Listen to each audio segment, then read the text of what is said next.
ko po, parang trending yata si Manny Pacquiao ngayon.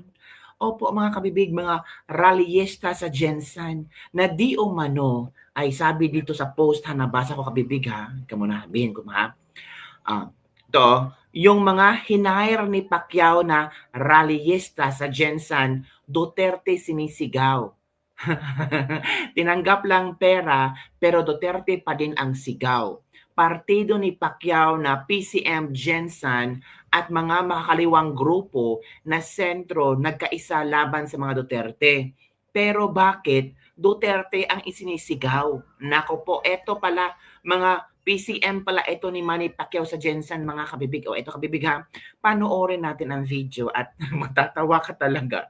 Kasi ang mga tao doon pumunta lang para mag-join ng rally, pero sa puso nila, Duterte. O, ito kabibig ha, panoorin natin ang video na ito para alam natin kung ito kita nyo kabibig ito, nabasa nyo na ba? Nabasa nyo, iplakihan natin. Yan watch till the end. So, pakinggan natin ang video na ito kung ano ang laman mga kabibig. Let's watch this video ha. Wait muna ha, ano natin sa number 1. Okay? Let's... Sa mga tao na ginakot si Duterte. But Duterte was given due process. Ginakot siya nga may warrant of arrest dito sa Dahig para panubagon sa mga krimen na iyang gihimo. Justice for AGK victims, jail Duterte. Ito yun ha. Unya kining atong mga opisyal sa syudad.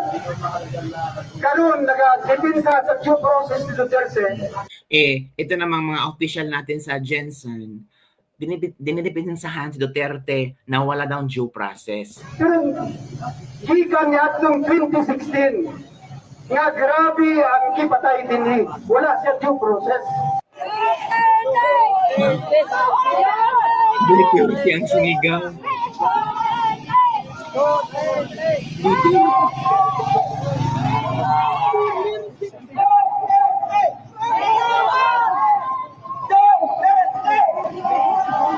No regret, no surrender, no Duterte! No Duterte! Wala po. No regret, no surrender, no Duterte! Wala po. Hala yun mga kabibig, nakatawa lang talaga. Kasi nag-rally sila pero yung mga sumasama, Duterte ang isinisigaw. Kalerke naman yan. Binayaran daw sila ng 300 pesos para makisali. Tinanggap lang nila pero Duterte pa din ang sigaw. Footage care of Brigada News Jensen. Binayaran pala sila ng 300 pesos. Nalerge naman, ito man sabi, sa sobrang hirap po ng panahon, tatanggapin ko talaga yan, sasama ako sa rally, pero sa puso ko talaga, Duterte. Ito pa masasabi, he may be killed thousands but he saved millions. Proud and solid Duterte here. Diba?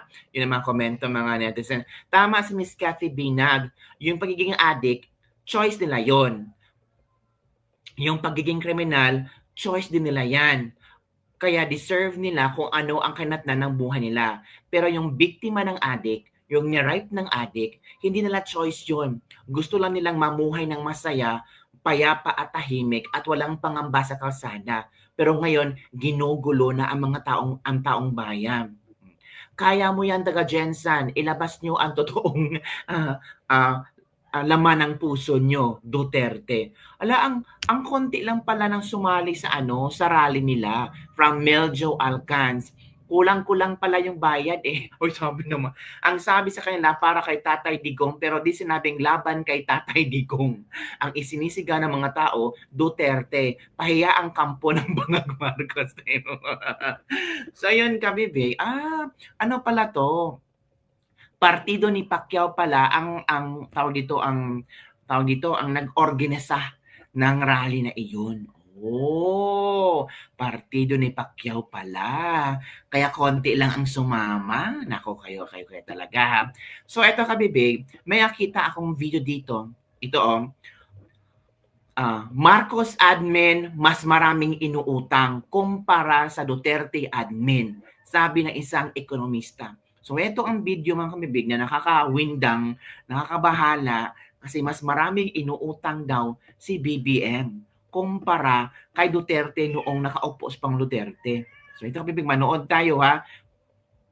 From Pulso ng Bayan. Kahit nire-base mo na under kay Marcos Jr., nasa itaas pa rin siya ni Pangulong Duterte. So ibig sabihin, talagang mas marami ang dinadagdag ni Marcos Jr. sa ating stock ng pangungutang kaysa nung panahon ni Pangulong Duterte noong first 30 months in office. Sa kabila po ng mataas na utang natin, no? Halaga ng utang natin, Doc, nanatili pa rin manageable, kumbaga, itong utang natin at habang sinusuportahan nga yung pang-ekonomiyang pag-unlad natin. Pero paano ito makaka-apekto naman doon sa, yung pangkalahatan, no? Makakatulong sa ating ekonomiya. Kasi ang purpose na bakit umutang tayo para mapunduhan yung mga programa, hindi ho ba? Mga public programs at mga proyekto. Pero paano pa ito makakatulong din sa may ROI, may return din? Paano makaka-apekto sa ating ekonomiya? Pero tandaan din natin, Jade, pag tayo namumutang, nagbabayad pa rin tayo, Jade, ng mga inutang ng mga nagdaang gobyerno, nagdaang administration. So yan yung tinatawag natin debt servicing. At yung debt servicing na yan kumakain yan ng isang significant porsyento ng ating budget. No? Na sana nakalaan na yan sa mga social programs ng ating gobyerno, nakalaan na yan sa mga infrastructure project, and yet nagagamit lang siya pangbayad ng mga utang sa mga nagdaang panahon. Kaya nga ideally, Jade, ang dapat na estratehiya ng ating gobyerno is bagamat mangungutang pa rin tayo, pero dapat yung pangungutang natin pababa na ng pababa. So paano mo magagawa yan? Magagawa yan sa pamamagitan ng pag-increase ng government revenue, either through pag-improve ng collection or pag-increase ng taxes. So normally, yung pag-increase ng taxes, hindi yan popular sa tao kasi nga ayaw ng taong bayad ng buwis, napupunta lang sa corruption, di ba? Correct. Ang ginagawa dyan usually is ini-improve nila yung collection side of things. No? Mag-improve nila yung internal revenue collection. At pag yan yung nangyari, na-improve nila yung kanilang internal revenue, and at the same time, nakahanap sila ng mga efficiencies within the expenditure side ng budget. So, ibig sabihin niya, may possibility na lumiliit yung ating budget deficit, yung kulungan ng gobyerno sa kanilang paggastos.